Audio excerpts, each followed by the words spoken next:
আসসালামু আলাইকুম। ইংরেজি নববর্ষের শুভেচ্ছা জানাচ্ছি। ইংরেজি বছরের প্রথম দিনেই আমরা একটা বিরাট সুযোগ পেলাম একসঙ্গে একত্রে হওয়া এবং একটা গুরুত্বপূর্ণ বিষয়ে আলাপ করা এবং একটা আনন্দময় বিষয়ে আলাপ করা।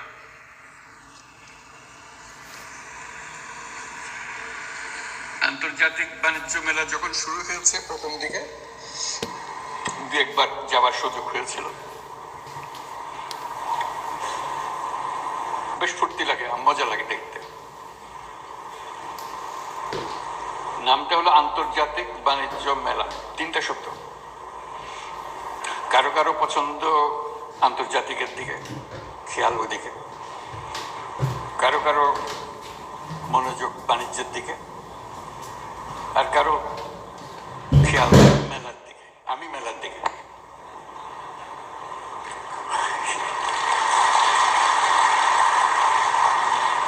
ভালো লাগে মেলা, এটাই মূল আকর্ষণ। আসলে সবাই ফুর্তি করে আসে, মনে মনে ভাবে। পরে শুনেছি বেশ উৎসাহ সহকারে বিভিন্ন পরিবারের আলোচনায় বছরের কতগুলো জিনিস তারা বাণিজ্য মেলায় কিনবে বলে রেখে দেয়। আমার কিছু অবাক লাগে, সারা বছরের পরিকল্পনা বাণিজ্য মেলায় কিনবে গেল। তার একটা আকর্ষণ আছে বাণিজ্য মেলার, এবং তার মধ্যে যত না বাণিজ্যের বিষয়, মেলাটা তাদের মজা বেশি দেখার জন্য, ফুর্তি করার জন্য। আমিও মেলার দিকে এই জন্য যে এটা একটা মস্ত বড় সুযোগ। মানুষ যেহেতু আকৃষ্ট হয়, তার কাছে কথাগুলো তুলে ধরা, তার চিন্তার মধ্যে দিয়ে দেওয়া, এই সুযোগটা এই মেলা আমাদেরকে দেয়। আমি এই জন্য বলছি এটা সুযোগ। আমরা ব্যবসা বাণিজ্য করি, টাকা পয়সা রোজগার করি, বাণিজ্য করি, আন্তর্জাতিক বাণিজ্য করি, দেশের উপকার হয়, সবকিছু ভালো কথা। কিন্তু তার চেয়ে বড় কথা হলো মানুষের মনের মধ্যে কি ক্রিয়া প্রতিক্রিয়া হয়, সেটা তার চিন্তার ভেতরে আমরা কি ঢুকিয়ে দিতে পারি, কে সে কি জিনিসটা সে গ্রহণ করে, সেটা এটা আমাদের দেশের জন্য অত্যন্ত গুরুত্বপূর্ণ। এই দেশটা একটা অপূর্ব সুযোগের দেশ। আমরা উত্তরাধিকার সূত্রে পেয়েছি। অসংখ্য মানুষ, 17 কোটি মানুষের দেশ, এত ছোট্ট একটা জায়গার ভেতর, এবং তার মধ্যে বেশিরভাগ হলো টাটকা, তাজা, তরুণ। এরকম শক্তি খুব বেশি দেশের কপালে আসে নাই, আমাদের এসছে। যেটার কারণে বারে বারে জোর দিচ্ছি এই তারুণ্যের শক্তিকে উন্মোচিত করার, সুযোগ সৃষ্টি করার। তার মধ্যে আরেকটা বিষয় বারে বারে দৃষ্টি আকর্ষণ করি, মানুষ মাত্রেই উদ্যোক্তা, শ্রমিক না। শ্রমিকটা হলো একটা বিপথে চলে যাওয়া। এটা মানুষের পথ না। মানুষের পথ হলো সৃষ্টি করা, নিজের মনের মধ্যে যা আছে তা সৃষ্টি করা, অন্যের হুকুমে সৃষ্টি করা না। এটা হলো তফাৎ। একটা হলো অন্যের হুকুমে, একটা হলো নিজের উদ্যোগে, নিজের চিন্তায়, নিজের ভাবনায়, নিজের ফুর্তিতে। এই মেলা আমাদেরকে আবার সেই সৃষ্টির সুরসুরিটা দেয়। এই মেলা একটা সুযোগ দেয় একজনেরটা দেখে আরেকজনের মাথায় সুরসুরি দেওয়া। এই সুযোগটা যেন আমরা গ্রহণ করতে পারি। আমার মনে মনে যে মেলার সেটা হলো এগুলো তো থাকবেই, তার সঙ্গে আরো অনেক জিনিস থাকতে পারে। এটা এক্ষুনি করতে হবে তা না, তো চিন্তাটা আমরা করতে পারি। তরুণদের একাংশ বাণিজ্য মেলাতে, ওই এটা তাদেরই অংশ। এখানে 25 বছরের পরে নিচে হইতে হবে এরকম কিছু একটা শর্ত দিয়ে দেওয়া, যারা 25 বছরের নিচে তারা এখানে আসবে, এখানে তারা দেখাতে পারবে তাদের কি করে তারা। আমরা যদি খুঁজি অবাক কেন, অসংখ্য রকমের কাজ করে এই তরুণরা, কিন্তু কোথাও স্বীকৃতি নাই, সরকারি স্বীকৃতি নাই, অন্য ব্যবসায়ী মহলে স্বীকৃতি নাই, কিন্তু তারা অনেক জিনিস করে, ছোট ছোট ছোট ছোট জিনিস করে। এবং তরুণ বলতে আমি শুধু ছেলে তরুণদের কথা বলছি, মেয়ে তরুণ অসংখ্য কাজ। আপনাদের জানা আছে, আপনাদের প্রত্যেকে জানেন কে কি করে। ঘরে বসে শাড়ি বিক্রি করে, কোথাও যায় না, বাড়িতে কিছু না, কিন্তু তার ক্রেতা বহু জায়গায়।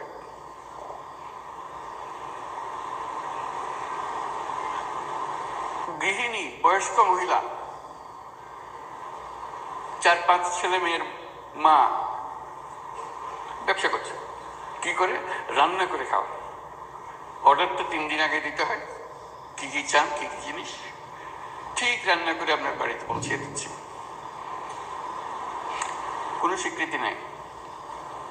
তাহলে একাংশ থাকবে শুধু এদেরকে দেখানো,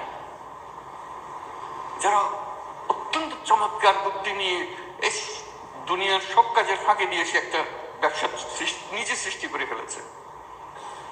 এটা দেখানো এই জন্য দরকার, ওই যে বললাম সুরসুরি, এটা দেখার পরে প্রত্যেকের মাথায় সুরসুরি আসবে, আরে আমি তো ইচ্ছা সুন্দর করে করতে পারি, আমিও তো একটা করতে পারি। মেলার উদ্দেশ্য হলো সুরসুরি দেওয়া, বিশেষ করে এই তরুণীদের মাথার মধ্যে সুরসুরি দেওয়া। আমি তরুণদের একাংশের কথা বললাম, একটা অংশ হবে তরুণদের হবে হোক, তার মধ্যে মেয়েদের একটা অংশ হবে, তরুণীদের একটা অংশ হবে, যাতে তারাই ফুর্তি করে দেখে কি করছে তারা, কত রকমের কথা। তারা ছেলেদেরটাও দেখবে, ছেলেরা মেয়েদেরটা দেখবে, দেখে আরো বুদ্ধি বের হবে। বুদ্ধিতে বুদ্ধিতে ঘষা দিলে আমি অনেক বুদ্ধি বের হবে। কাজে সেই সুযোগ সৃষ্টি করে। আপনি বলতে পারেন যে এত লক্ষ লক্ষ ছেলে মেয়ে সারা দেশে করছে, আমরা কয়জনকে জায়গা দেবো এই মেলাতে? এটাও কোনো সমস্যা না। এই মেলার প্রস্তুতি সারা বছর ধরে চলবে, জেলায় জেলায়, উপজেলায় উপজেলায় বাছাই করা কে ফাইনাল মেলাতে জায়গা পাবে, কার বুদ্ধি সবচেয়ে বেশি। এই উপজেলাতে কার বুদ্ধি বেশি। আমি উপজেলাতে বলছি বলতে ওরা কি করবে, অবাক কাণ্ড করে। কৃষির জগতে যে বর্তন হচ্ছে মানুষের বুদ্ধিতে, সরকার সহযোগিতা করেছে কিন্তু মানুষ বুদ্ধিটা নিয়ে নিয়েছে, বহু রকম জিনিস করছে। কৃষিতে, শিল্পে, হস্তশিল্পে, কুটির শিল্পে যত রকমের জিনিস আছে, আইসিটি, আজকে টেলিফোন দিয়ে কত রকমের ব্যবসা হচ্ছে, কম্পিউটার পর্যন্ত যেতে হচ্ছে না কিন্তু কম্পিউটারে চলছে, কত রকমের ব্যবসা। আন্তর্জাতিক, আমি তো দেশের কথা বললাম, আন্তর্জাতিক ব্যবসা। ঘরে বসে কোথায় এখন দুনিয়াতে কি সফটওয়্যার বিক্রি করে দিচ্ছে সে। কাজে উপজেলায় উপজেলায় প্রতিযোগিতা হবে, প্রত্যেক উপজেলা থেকে 3-4 যা আপনারা বিচার করেন আসবে, তাদের জায়গা পাবে, তাদের সমস্ত খরচ সরকার বহন করবে।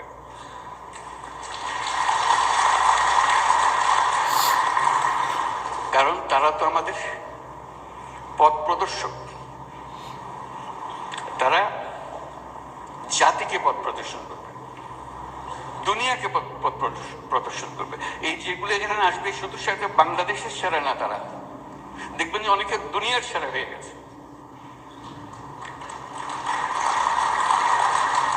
দেশ আর দুনিয়ার সীমারেখা এখন আর নাই। আমরা যে পর্যায়ে তরুণরা আমাদেরকে যে পর্যায়ে নিয়ে এসছে, আমরা একাকার হয়ে গেছে, আমরা ওই সীমাতে চলে গেছি। কাজে সেই সীমাতে আমাদেরকে সেই তরুণরা, তখন এটা আন্তর্জাতিক হবে, আন্তর্জাতিক তরুণরা দেখতে আসবে বাংলাদেশের তরুণরা কি করছে, বাংলাদেশের তরুণরা কি করছে, বুদ্ধি নিতে আসবে, শিখতে আসবে, উৎসাহ নিতে আসবে, জয়েন্ট ভেঞ্চার করতে আসবে। আজকে যে ঘরে বসে করছে সেটা দেখা যাবে যে আন্তর্জাতিক ব্যবসাতে পরিণত হয়েছে। এটার কোনো তফাৎ নেই। ঘরে বসে কাজ আন্তর্জাতিক কাজ কোনো তফাৎ নেই, শুধু আকারে বড় বুদ্ধি, ছোট্ট বুদ্ধি। একবার যদি বুদ্ধিটা খেটে যায় তাহলে এটা সারা দুনিয়ার জন্য খেটে গেল। উবার ধরেন একটা বুদ্ধি, এটার জন্য দুনিয়া লাগে না, তো একজন হলে হয়ে যায়। কিন্তু যেই একজনে কাজ করেছে এটা সারা দুনিয়া থেকে কাজে লেগে গেছে, বিরাট কোম্পানি হয়ে গেছে। কাজে এই যে কাজটা করছে সে ছোট্ট একটা জায়গায়, আপনি তার ছোট ছোট জায়গা বন্টন করে দেন, সে শুধু দেখাবে, বোঝাবে কি কত বিনিয়োগকারী আসবে তার কাছে, বল চলেন আমরা সঙ্গে ব্যবসা করি। এই তো মেলার উদ্দেশ্য, যোগাযোগটা করে দেওয়া, খাপে খাপে মিলিয়ে দেওয়া। তা আমরা সেরকম ভাবে তরুণ তরুণীদের করতে পারি, বয়স্ক লোকদের করতে পারি, যারা আমরা বলি রিটায়ার্ড, একটা শব্দ বলি, আমরা যে রিটায়ার্ড বলে কোনো শব্দ নাই, পুরো শব্দটাকে আমরা রিটায়ারমেন্টে পাঠিয়ে দিলে ভালো হয়।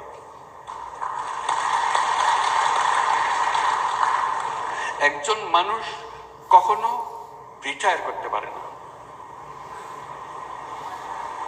সে মৃত্যু পর্যন্ত সচল সজাগ কর্মঠ, তার আগে সে থামে না। কিন্তু আমরা একটা বয়স নির্ধারণ করেছি, এত বছর হলে তুমি রিটায়ার, তারপর আমার তো কাজের নামে তো রিটায়ার হয়ে গেছে, জোর করে মানে চল করে দিল, বেকল করে দিল, শব্দ একটা আবিষ্কার করে। এই শব্দটাকে ডিকশনারি থেকে বের করে দিতে হবে। আপনি বলেন 70 বছর, 80 বছর, 90 বছর, কি অসুবিধা আছে? যতক্ষণ পর্যন্ত আমি চিন্তা করতে পারি, কাজ করতে পারি, বুদ্ধি দিতে পারি, আমি তো সচল, আমি মানুষ। কাজে তরুণরা যেরকম কাজ করবে, বয়স্করাও কাজ করবে। তাদের জন্য একটা আলাদা এলাকা, বয়স্কদের জন্য, যেটা 60 ঊর্ধ্ব 70 ঊর্ধ্বরা কি কি কাজ করছে, কি কি জিনিস করে ফেলছে, তারা করছে। কাজে ওই যে বললাম, উপজেলায় উপজেলায় হবে, প্রতিযোগিতা হবে এবং তাদের চিহ্নিত করা হবে, যারা আসছে তাদের তালিকা হবে, তাদের জীবনী ছাপা হবে, তারা কি করছে। তারপর তাদের দেখতে আসবে সবাই, দলে দলে আসবে, সারা দেশ জুড়ে আসবে, বিদেশ থেকে আসবে, কে কি করছে। আপনাদের বহুত ঘটনা জানা আছে, আমার বলার দরকার নেই। কাজে ওইটাই হবে মেলা, যেটা বাংলাদেশের মানুষকে, এই যে বাচ্চা স্কুলে যাচ্ছে সেও বলে যে ওটা দেখে এসে মা আমি ওটা পারবো, আমি যেতে ভালো পারবো। সে ক্লাস 7-এর ছাত্রী, সে ক্লাস 7-এর ছাত্র, তার মাথায় বুদ্ধি এসছে, করুক না, অসুবিধা নেই। বুদ্ধির জন্য তো বয়সের দরকার নেই, বুদ্ধি আলাদা একটা জিনিস। সে 100 বর্ষ বয়সী মানুষের কাছ থেকে আসতে পারে, 5 বছরের বাচ্চা থেকে আসতে পারে। এইগুলো দেওয়াটাই হলো এই মেলা। কাজে আমরা এই মেলা আজকে আমরা দেখবো, মেলা আমাদের উৎসাহিত করবে, কিন্তু ভবিষ্যতের মেলা সারা দেশ জুড়ে হবে, জায়গায় জায়গায় হবে। এবং এটা হলো চূড়ান্ত মেলা, সবাই আসবে, দেখতে আসবে, বুঝতে আসবে, শিখতে আসবে, বিনিয়োগ করতে আসবে। এখানে যারা দেখতে আসবে তাদের অর্ধেকাংশ হলো যারা বিনিয়োগ করতে চায়, সঙ্গী খুঁজতেছে, কোন ব্যবসাটা সে ধরবে, কোন ব্যবসাটাকে নিয়ে সে এগিয়ে যাবে। বুদ্ধিটা তো বিরাট সম্পদ, টাকার চেয়ে অনেক বড় জিনিস। টাকা তো বুদ্ধির পিছিয়ে পিছিয়ে দৌড়বে। আমরা এখন বলছি টাকা নাই, টাকা নাই, টাকা নাই তো বিষয় না, বুদ্ধি নাই, বুদ্ধি নেই বলতে পারে। কেন বুদ্ধি থাকবে না আমাদের? বুদ্ধি থাকলেই চাই আমাদের তরুণ তরুণী, বয়স্কা যত আছে, সবাই তার এই যে স্বতঃস্ফূর্ত উদ্যোক্তা হবার শক্তি, সেটাকে এগিয়ে এই অনুষ্ঠানের মাধ্যমে, মেলার মাধ্যমে আমরা এগিয়ে নিতে পারি। সেগুলো পরবর্তীতে স্কুলে কলেজে পাঠ্য হবে, কে কি করেছে, কি ওদেরকে উদ্বুদ্ধ করার জন্য তারা তাতেও সেটা করে। তাহলে এই মেলা সবার জীবনে একটা বড় প্রভাব রেখে যাবে আমাদের জন্য। তো সেই উদ্দেশ্যে আজকে এই মেলা আমরা সূত্রপাত করলাম। ভবিষ্যতে আমরা কিভাবে করব, আপনারা সবাই মিলে এর সঙ্গে আপনাদের বুদ্ধি যোগ করুন। আমি তো কয়েকটা কথা বললাম, আমার বুদ্ধিতে যা কুলিয়েছে, সবার বুদ্ধি একত্র করলে এটা মহাবুদ্ধিটা হবে। আমাদের দেশ, আমাদের মানুষ মানুষই তো দেশ, দেশ বলে তার কিছু নাই। মানুষ, আমাদের মানুষ তার নিজের দেশ নিজে সৃষ্টি করবে, উৎসাহ করে শক্ত হয়ে দাঁড়াবে দুনিয়ার সামনে। দেখো তোমাদের জন্য আমরা কত রকমের উদাহরণ সৃষ্টি করে দিলাম। তো সেটার জন্য আজকে আমরা আন্তর্জাতিক বাণিজ্য মেলার শরিক হয়েছি। আমাকে লিখিত কিছু দিয়েছে, সেটা পড়ে শোনাই, তারপর আমরা শেষ করব। দেশে উৎপাদিত পণ্য সামগ্রীকে আন্তর্জাতিক মানদণ্ড অনুযায়ী উৎপাদন ও রপ্তানি উন্নয়ন ব্যুরো দীর্ঘদিন ধরে কাজ করে। এই সংস্থা নতুন নতুন পণ্যকে রপ্তানিতে অন্তর্ভুক্তকরণ, পণ্যের বাজার সম্প্রসারণ, পণ্য বহুমুখীকরণের অংশ হিসেবে প্রতি বছর এই মেলাটি আয়োজন করে। এই ধরনের বিপণন প্রসারমূলক কার্যক্রমের ফলে ইতিমধ্যেই আমাদের তৈরি পোশাক বিশ্ববাজারে নেতৃস্থানীয় অবস্থান তৈরি করেছে। বেকারত্ব কমানো, বৈদেশিক মুদ্রা অর্জন এবং দারিদ্র্য কমিয়ে আনার মাধ্যমে রপ্তানি বাণিজ্য দেশের অর্থনৈতিক বিকাশ করতে বিশেষ ভূমিকা রাখছে। সরকার পৃষ্ঠপোষকতায় স্থানীয় পণ্যের মান উন্নয়নে সেবা প্রদানকারী সংস্থাগুলোকে আরো শক্তিশালী করা হচ্ছে। রপ্তানি সেবা প্রদানকারী সংস্থাগুলোর সক্ষমতা বৃদ্ধি, আধুনিক ও দ্রুততর সেবা নিশ্চিত করার লক্ষ্যে সংশ্লিষ্ট সংস্থার বিদ্যমান অবস্থা, সমস্যা ও সম্ভাবনা সংক্রান্ত গ্যাপ নিরূপণের জন্য সার্ভে করা হচ্ছে। সকলের সম্মিলিত প্রয়াসে নতুন নতুন পণ্য উদ্ভাবনের মাধ্যমে আমাদের রপ্তানিকে আরো সমৃদ্ধ করতে হবে। পণ্যের পাশাপাশি সেবা খাতে বিনিয়োগ ও রপ্তানি বৃদ্ধির লক্ষ্যে এগিয়ে আসার জন্য আমি আমাদের ব্যবসায়ী মহলকে অনুরোধ জানাচ্ছি। দেশের রপ্তানি পণ্য বহুমুখীকরণের পদক্ষেপ হিসেবে সরকার নানামুখী কর্মসূচি বাস্তবায়ন করে চলেছে। এর মধ্যে রপ্তানিতে অবদান ও সম্ভাবনার বিষয়ে বিবেচনাক্রমে পণ্য খাতকে যথাক্রমে সর্বোচ্চ অগ্রাধিকার খাত, বিশেষ অগ্রাধিকার খাত হিসেবে ঘোষণা করা হয়েছে।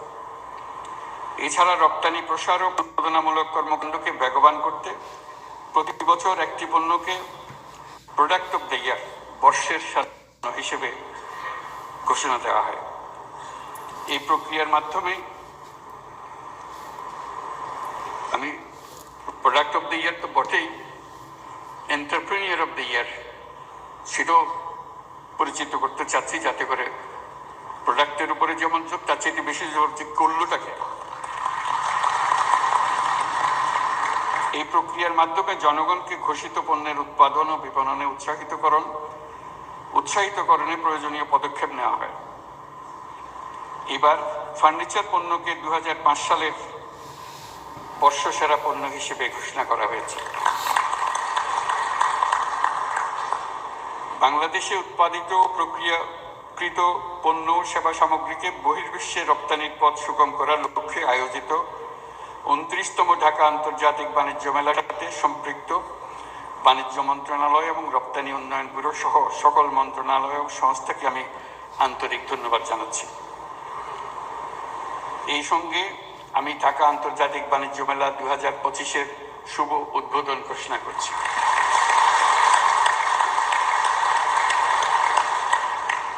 ঢাকা আন্তর্জাতিক বাণিজ্য মেলার সঙ্গে সংশ্লিষ্ট সকলকে আমার শুভকামনা। আশা করি এবারের মেলার সার্বিক সাফল্য অর্জন করবে। আপনারা সবাই ভালো থাকবেন। সবাইকে ধন্যবাদ। আসসালামু আলাইকুম। প্রত্যাশার প্রাপ্তির ব্যবধান যাই থাকুক না কেন, আমরা সবাই আশাবাদী। মাননীয় প্রধান উপদেষ্টা, আপনার মূল্যবান ও দিক নির্দেশনামূলক ভাষণ এবং সেই সাথে 29তম আন্তর্জাতিক বাণিজ্য মেলা 2025-এর শুভ উদ্বোধনের জন্য আন্তরিক ধন্যবাদ ও সশ্রদ্ধ কৃতজ্ঞতা জ্ঞাপন করছি। সুধীবৃন্দ, আমরা অনুষ্ঠানের শেষ পর্যায়ে চলে এসেছি। মাননীয় প্রধান উপদেষ্টার সদয় অনুমতিক্রমে 29তম ঢাকা আন্তর্জাতিক বাণিজ্য মেলা DITF 2025-এর শুভ উদ্বোধন অনুষ্ঠানের সমাপ্তি ঘোষণা করছি। আপনাদের সবাইকে আন্তরিক ধন্যবাদ।